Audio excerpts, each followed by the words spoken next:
Tetapi ada satu amalan yang dijamin pasti diterima. Apa amalan tersebut? Sholawat kepada Nabi Muhammad. Kalau udah sholawat kepada Nabi udah pasti diterima, dijamin diterima sholawat kepada Rasulullah Sallallahu Alaihi Wasallam, gobul dan diterima oleh Allah Subhanahu Wa Taala. Makanya perbanyak amalan yang udah dijamin pasti diterima oleh Allah Taala, yakni sholawat kepada Rasulullah.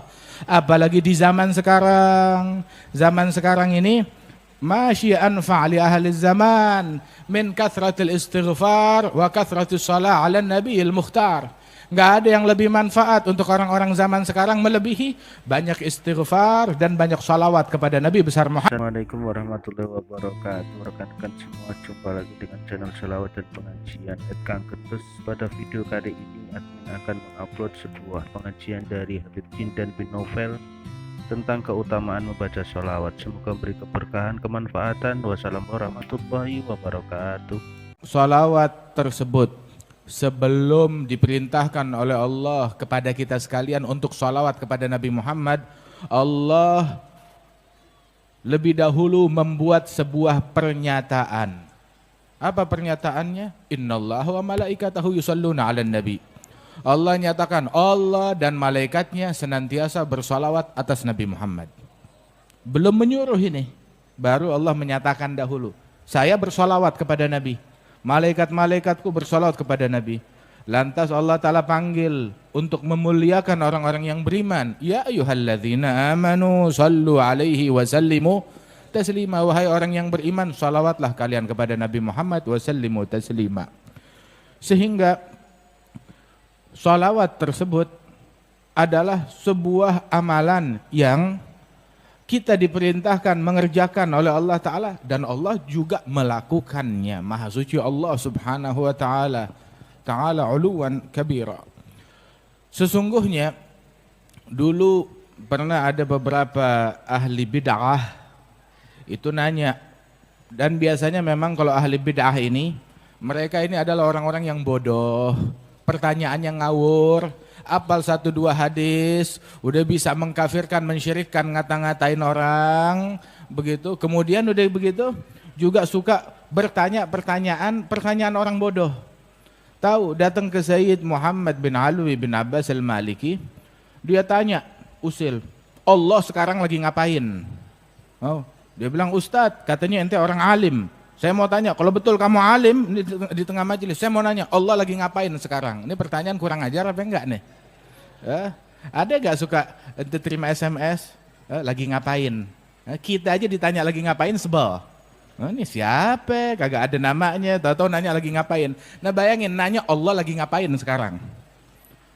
Ini pertanyaan menjebak. Tapi Sayyid Muhammad bin Ali al-Maliki, hadza rajul mulham, yang diilhamkan oleh Allah Ta'ala. Dia tahu ini orang ahli bid'ah, nggak demen sholawat, nggak demen maulid. Maka dia bilang, mau tahu Allah sekarang lagi ngapain? Allah sekarang lagi sholawat kepada Nabi Muhammad Sallallahu Alaihi Wasallam. Bilang, tahu dari mana? Dalilnya ada di Quran. Innallaha wa malaikatahu yusholluna 'alan nabi. Allah dan malaikatnya senantiasa selalu, tiap saat, tiap waktu sedang bersolawat kepada Nabi Muhammad Sallallahu Alaihi Wasallam. Nah, ente mau sholawat gak? Kalau orang nggak mau sholawat kepada Nabi Muhammad, hati-hati, jangan-jangan emang dia nggak dipanggil sama Allah Ta'ala.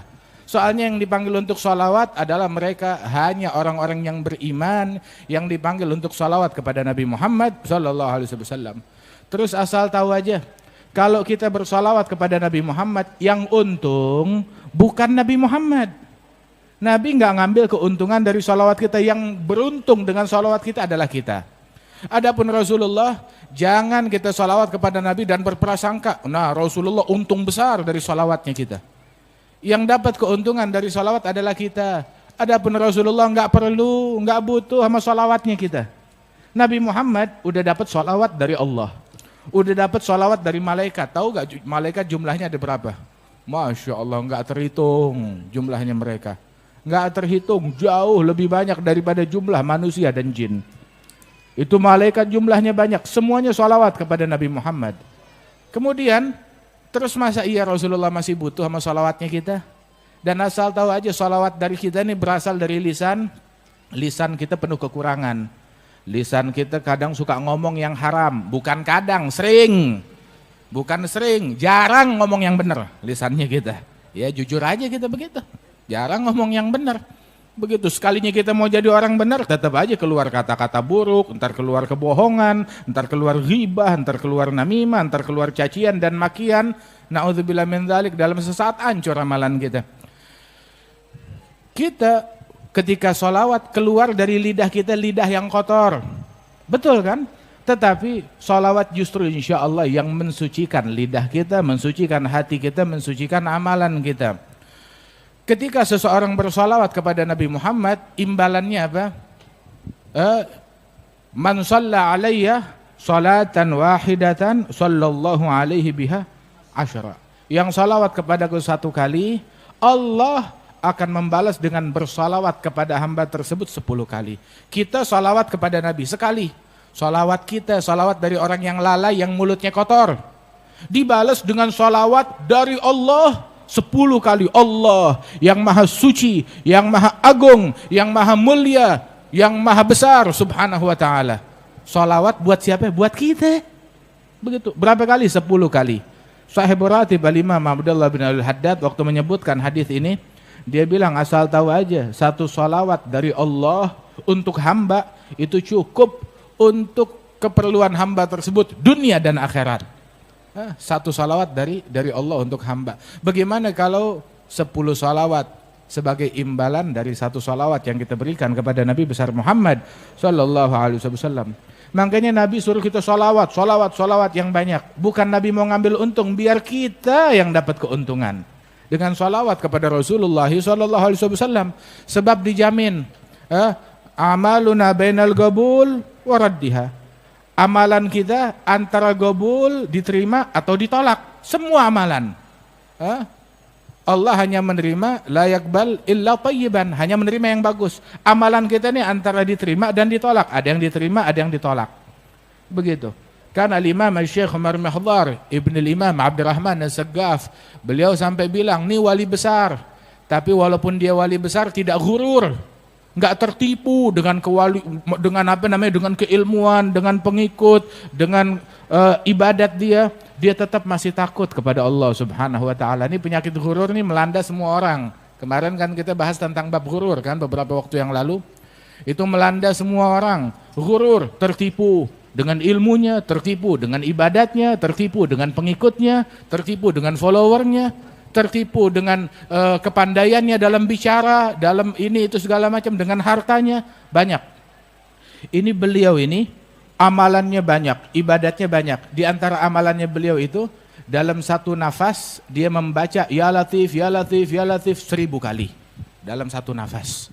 Berapa nafas kita sehari? Masya Allah. Jangan heran abahnya beliau menghatamkan Al-Quran. Itu siang 4 kali hataman Quran, malam 4 kali hataman Quran. Zikirnya banyak, ibadatnya banyak, wali besar, ulama besar. Itu beliau, walaupun ibadatnya banyak, keilmuannya banyak, namun beliau menyatakan bahwasanya lau alimtu annallaha gabila minni tasbihah wahidah la dayyaftu ahla tarim ala laham wal bur muddat usbu'. Syukraniyah lillah. Seandainya saya mengetahui kalau Allah menerima amalan saya berupa 1 kali ucapan subhanallah diterima oleh Allah, saya bakal bikin syukuran. Syukurannya apa?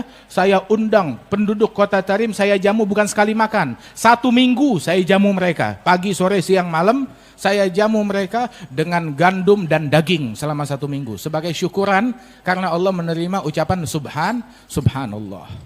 Nah, begitu. Amalan kita antara gobul dan ditolak. Walaupun orang udah amalannya bagus tapi selalu takut amalannya enggak diterima oleh Allah Subhanahu wa taala. Kan Sayyidina Ali bin Abi Thalib bilang, "Kunu bi qabulil amal aham ilaikum minal amal." Jadilah kalian fokus memprioritaskan gobulnya amalan itu lebih penting daripada amalan itu sendiri.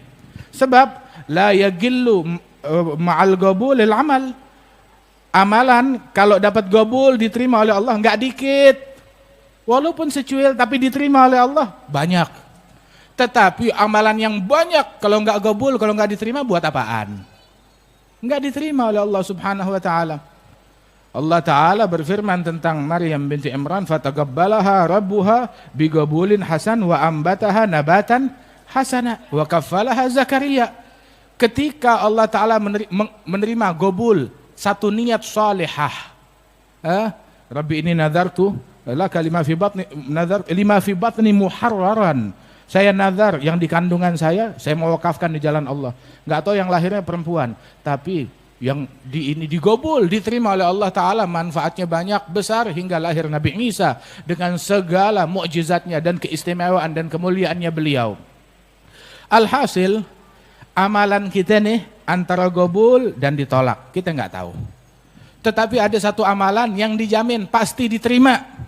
Apa amalan tersebut? Sholawat kepada Nabi Muhammad. Kalau udah sholawat kepada Nabi udah pasti diterima, dijamin diterima sholawat kepada Rasulullah Sallallahu Alaihi Wasallam, gobul dan diterima oleh Allah Subhanahu Wa Taala. Makanya perbanyak amalan yang udah dijamin pasti diterima oleh Allah Taala, yakni sholawat kepada Rasulullah. Apalagi di zaman sekarang ini, masyi'an fa'li ahli zaman min kathratil istighfar wa kathratis salah ala nabiyil mukhtar. Nggak ada yang lebih manfaat untuk orang-orang zaman sekarang melebihi banyak istighfar dan banyak salawat kepada Nabi besar Muhammad sallallahu alaihi wasallam. Sehingga ada satu sahabat bilang kepada Rasulullah sallallahu alaihi wasallam, "Ya Rasulullah, berapa banyak saya jadikan untukmu saham salawat saya? Saya punya amalan banyak. Berapa banyak dari amalan saya yang saya jadikan, saya peruntukkan untukmu salawat?" Dia bilang, "Terserah kamu." Dia bilang, "Rubu' ya Rasulullah, 1/4 amalan saya isinya salawat buat kamu." Masya Allah, bagus. Fa in zidta ala dzalik fahuwa ahsan. Kalau kamu bisa kasih lebih baik lagi. Kalau begitu 1/3-nya, bagus. Kalau lebih baik lagi. Kalau begitu setengahnya, bagus kata Rasul. Kalau lebih baik lagi. Kalau begitu 2/3 isinya salawat. Rasul bilang, bagus. Fa in zidta ala dzalik fahuwa ahsan. Kalau kamu bisa lebih, maka lebih baik untuk kamu. Hingga dia bilang, kalau begitu 100% amalan saya sholawat kepada Rasulullah Sallallahu Alaihi Wasallam.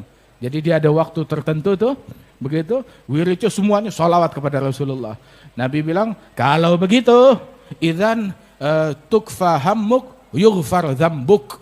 Kalau begitu, stresmu, beban pikiranmu bakal dicukupi oleh Allah Ta'ala. Dan dosa-dosamu akan diampuni oleh Allah Subhanahu Wa Ta'ala. Nih kita nih hidup di dunia. Kita manusia nih punya dua kehidupan. Kehidupan dunia terus kehidupan akhirat. Makanya jangan ruwet sama dunia mulu. Kita masih ada urusan akhirat lagi. Ini dunia aja. Sampai yang akhirat dicemarin ntar sama dunia. Kita hidup nih bukan di dunia doang. Ada dunia ada akhirat. Nah, kalau urusan kita punya stres, beban pikiran, ya baik itu hutang, urusan ekonomi, urusan politik, urusan keamanan, urusan kesejahteraan, keluarga, rumah tangga, itu kan urusan duniawi. Kalau pikiran kita urusan dunia udah dicukupin sama Allah Ta'ala, senang nggak? Senang. Stres kita dicukupin oleh Allah, dihandle oleh Allah Ta'ala, berarti urusan dunia udah kelar. Dosa kita diampunin oleh Allah Ta'ala, tuh urusan akhirat udah kelar, khalas. Dunia selesai, akhirat selesai. Siapa itu? Orang yang banyak salawat kepada Nabi besar Muhammad Sallallahu Alaihi Wasallam. Nabi bilang, kalau begitu urusan kamu, stres kamu dihandle, dicukupin oleh Allah, dan dosa kamu diampuni oleh Allah Subhanahu Wa Taala. Beres deh urusan dunia dan akhiratnya dia. Dulu tuh ada Al-Imam Jazuli. Al-Imam Al-Jazuli, dia sekali itu jalan sama teman-temannya dalam sebuah safar perjalanan. Akhirnya mereka mau sholat, mau wudhu. Begitu, perkampungan agak jauh. Lihat di situ ada sumur. Alhamdulillah ada sumur. Lihat dalam sumur ada airnya. Ya tinggal wudhu kan. Nah sekarang mau ngambil airnya bagaimana? Nggak ada tali, nggak ada timba. Dia bingung. Nggak taunya, nggak lama tuh ada anak kecil datang. Lagi main deket situ. Dia bilang, kenapa kalian pada ngelilingin sumur bapak-bapak? Dia bilang, kami ngelilingin sumur, kami mau ambil wudhu, Neng. Kita mau ambil wudhu, cuma kagak ada timbanya, nggak ada talinya. Bilang, emang kalau ngambil air di sumur ini perlu timba, perlu tali? Dia bilang, iya. Kita biasanya kalau orang kampung, kita selalu ngambil air di sini, cuma nggak pakai timba, nggak pakai tali. Tapi sebagaimana? Gini doang, deket ke mulut sumur, ke bibir sumur, diludahin tuh sumur, Ditiup tuh sumur, tahu-tahu airnya naik, meluap, tumpah keluar. Nah, tuh airnya kalian. Gitu caranya. Itu Imam Jazuli heran. Masya Allah, nih anak kecil, kok punya keramat kayak begini? Ditanya, kamu anaknya siapa? Ya saya anak orang kampung sini biasa aja. Tunggu, pasti ada sesuatu. Amalan kamu apa? Oh, saya diajarin tiap hari untuk sholawat kepada Nabi Muhammad. Emang berapa kali kamu sholawat dalam sehari? Ya nggak banyak, tiap hari saya sholawat kepada Nabi 15.000 kali. Long pantesan, makanya juga ketika dia niup, berkahnya Rasulullah turut keluar. Masya Allah, Nabi Muhammad SAW jalan sama sahabat. Itu jalan bersama sahabat, bersama pasukan. Lihat di sumur kering, kerontang, kosong. Ya Rasulullah, sumurnya kering. Begitu. Tahu apa yang Nabi lakukan? Nabi meludah di sumur itu, langsung meluap airnya keluar. Sallallahu alaihi wasallam. Sekali lagi masuk dia lewat lagi. Ada sumur enggak? Ada, tapi kering ya Rasulullah. Begitu Nabi ambil anak panahnya, tancapkan nih anak panah ke dasar sumur. Ditancapin tuh anak panah di dasar sumur, langsung air keluar. Masya Allah, sampai meluap keluar. Sallallahu alaihi wasallam. Ini Imam Jazuli ngelihat begitu terpacu, ini berkat sholawat sampai bisa begitu. Akhirnya tahu gak? Dia merangkum sebuah buku isinya kumpulan sholawat kepada Nabi Muhammad Sallallahu alaihi wasallam. Jadi dia tuh kitab yang namanya Dalailul Al-Khairat, karangannya Imam Al-Jazuli. Dibaca, ada bacaan sholawat hari Senin, hari Selasa, hari Rebo, hari Kamis, hari Jumat, Sabtu, Minggu. Begitu terus. Begitu diulang-ulang setiap hari biar ada sholawat kepada Rasulullah Sallallahu alaihi wasallam.